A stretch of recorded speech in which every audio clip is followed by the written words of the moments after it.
Welcome back to the channel. If you're new to the channel, welcome to the channel. Exciting day, cold day. Haven't got the heating on. I'll explain why. There's my diesel heater. There's where my boiler used to be. If you are familiar with this channel, I've had boiler problems. But exciting news, the new one has arrived from Bobil Vans, which works off the diesel heater. So I'm going to do a little bit of an unboxing with you, and then I'm going to bring you along on the whole job putting this in. Hopefully it'll all go plain sailing. Alright, so here's the box. We'll have a look, see what's in here. Everybody likes a bit of an unboxing, don't they? Yeah. Excuse my dodgy camera work. Let's get this open. Okay, so in the box we got other boxes and some bits and bobs. So let's have a looky quickly. You've got some, what looks like some silicone tube in here. And we got another box. And we got another box.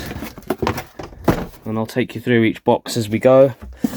We got the order, what's name, £485 it was for this kit altogether, delivered. And we've got another box there, so I'll get there. That'll probably be the boiler, and there's all the gubbins and the heat exchanger stuff in there. Okay, opening the boiler box. I say boiler, it's a water heater, probably be the correct term. And there's some more bits and bobs. There's a tap, which we'll obviously find out what all this does as time goes on. And then the actual thing itself. Let's just pull that out. And there it is. That's our water heater. We'll find out exactly how this all goes in a minute. It's got little legs to stand on there, which I can screw down, which is brilliant. It weighs next to nothing. It's really light.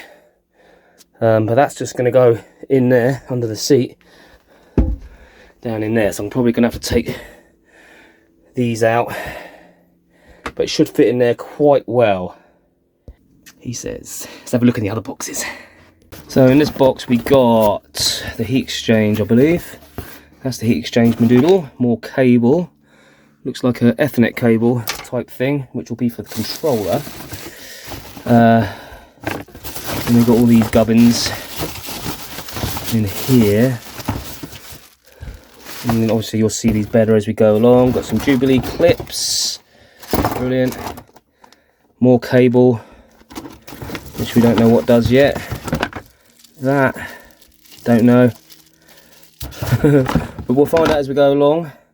In the second box we got, is this the controller? This might be the controller.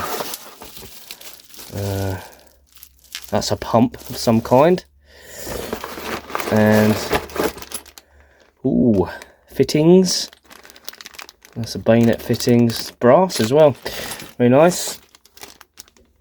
Some other bits and bobs. Just taps and bits and bobs. There's some more clips and stuff in there. So you basically get everything you need. So we're going to work through it bit by bit. I'll have a look at the instructions. There is a YouTube video as well on their website which talks you through this, which is really handy, so I may refer to that, but we'll see how we get on, shall we? So I went for this one, which is the Bobil Vans Air Hybrid Water Heater and Calorifier well, kit, which runs off of the diesel heater and off of the 12 volt as well, if I want it to. And then we got instructions here for the control panel, which comes with it. And obviously the installation instructions, which we're going to go through right now. So first off, it's basically your safety warnings and stuff like that. Make sure it can't tip up or fall over, stuff like that. You know, all your usual schmoodle John Doblays. There's a list of everything that's included in the kit, which is all there. It's a 10 litre, and if you scan that there, you can get a video which talks you through it, which is cool. So tools we're going to need: pliers to fit the clamps, adjustable spanner set, scissors to cut the silicone hoses, small flat head and Phillips screwdriver, and a socket set. We've got all of that, which is cool. So we'll just take it step by step. I'll talk you through it as I do it. Here we go. Alright, first job is to fit these barb fittings onto the tank with a washer underneath. So we've got this little green washer goes in there, and that is going to screw onto these two here on our tank. So I'll unscrew that. It says to do it hand tight first, and then quarter turn with a spanner. It says do not over tighten. Obviously when we do our leak test later, if we do need to give it another tweak, we can. So basically there, that's going to go on there. Sorry, that's going to go on there. Do it up, hand tight, and then a quarter turn with a spanner, which we'll do in a sec. So that's that one on the hot, and on the cold you've got the overpressure valve, which I believe is this. So we've got them on hand tight. Just going to get our spanner, just give it a quarter of a turn. Just going to be, and that's pretty tight. Same with that one, on top of the valve, which is going to pull it all around. I can't get that. Yeah, that'll do for now. Okay. Just pulled all the stuff out of the box, and they've sent me some Haribos. Mrs. H loves them. Pulled everything out of the box with the water pump, because the next job is to assemble this.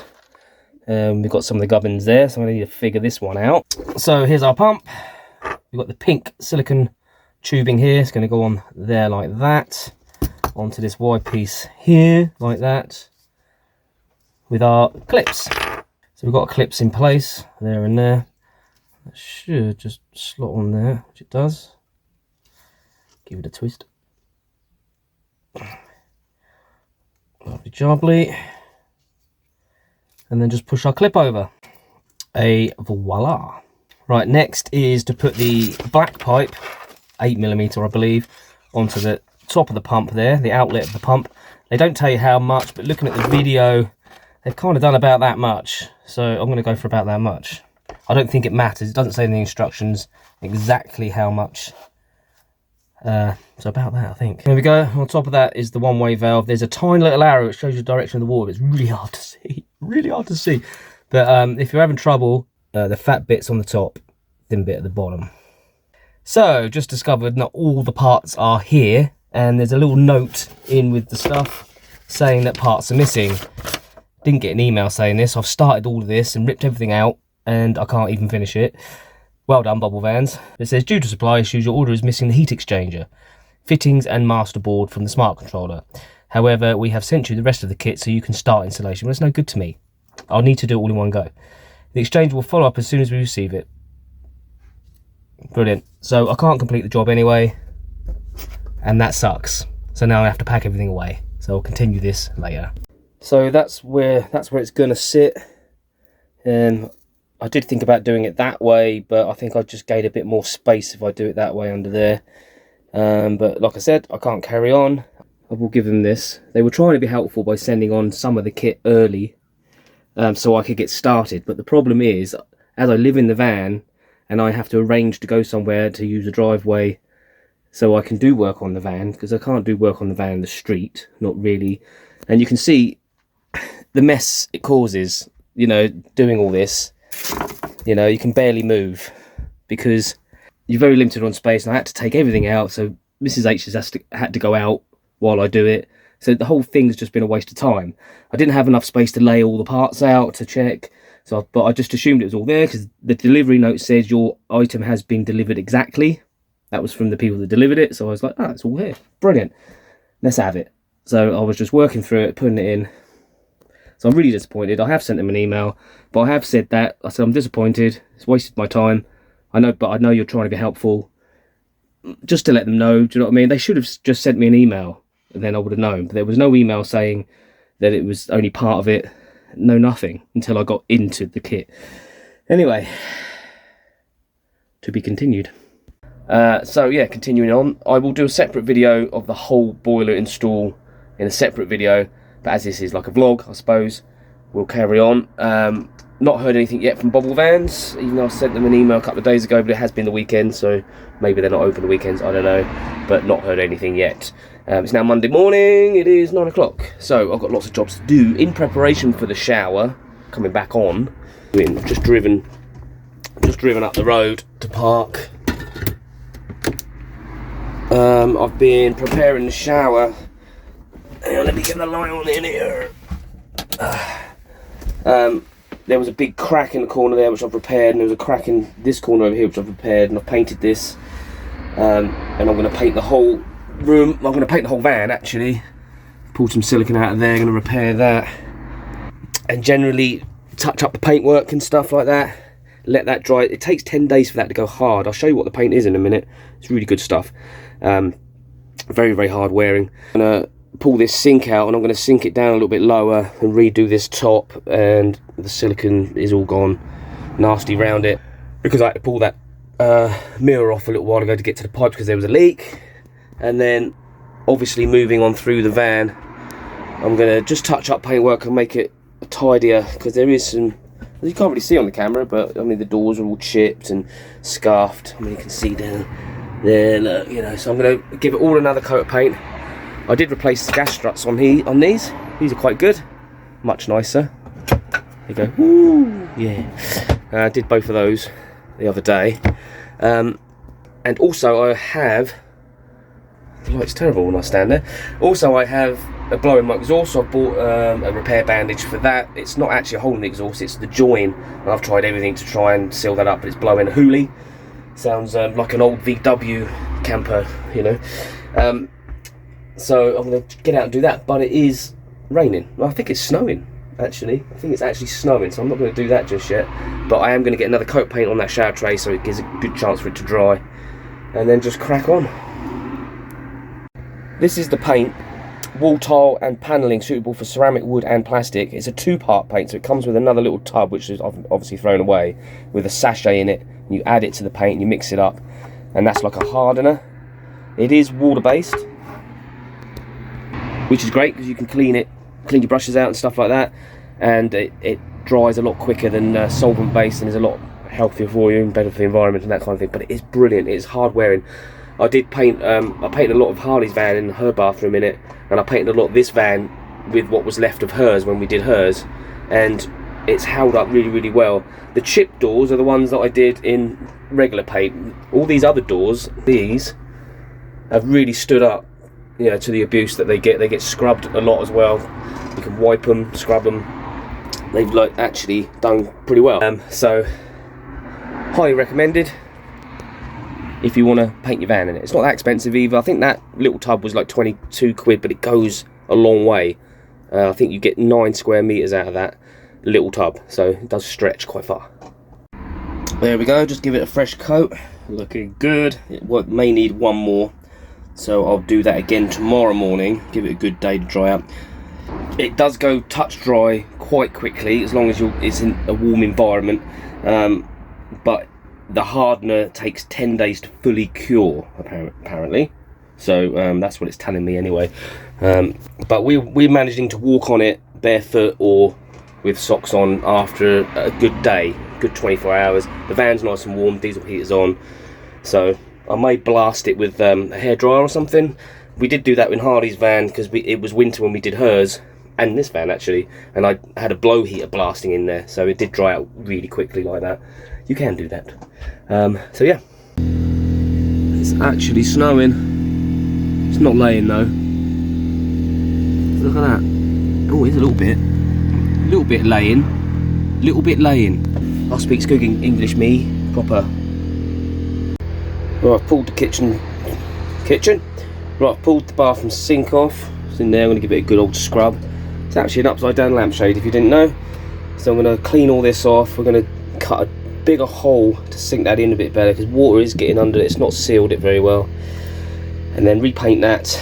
It's a good opportunity to clean everything and reseal all around here a bit better.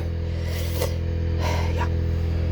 So it just so happens that the diameter of that mug is the perfect size for the sink to fit in like that. So that's how I want it on the worktop.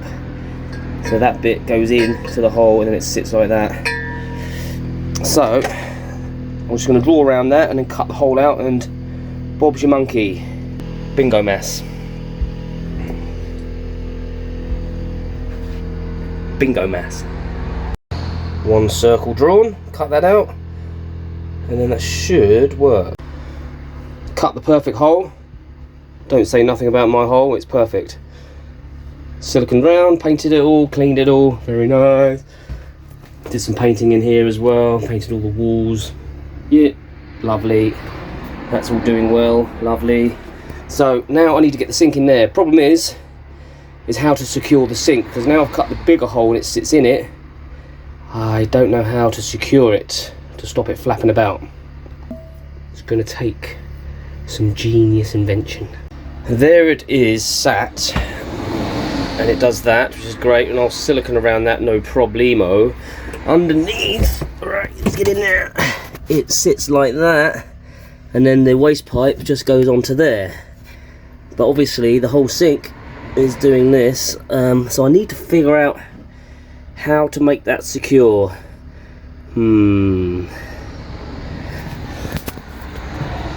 Any ideas? Leave it in the comments. It is definitely snowing. Pretty.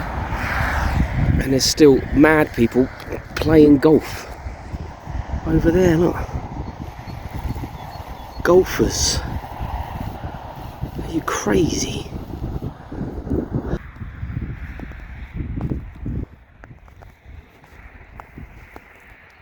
Yeah, Bobil Vans did get back to me, and they were very apologetic and said they should have given me a heads up that that was what was going to happen. I'm not going to get the rest of the parts till the end of the month. There's some delay in shipping or something. Something's going on in the Red Sea. I don't know. That was the only explanation I was given. So it's going to be another 3 weeks with no hot water. Ugh. Anyway, it's all snowy outside, but I'm going to leave the video there. And like I said, I'll do a whole video of the boiler install, put it all together once I've got the other bits. Anyway, don't forget to like, comment, subscribe. God bless you. See you later.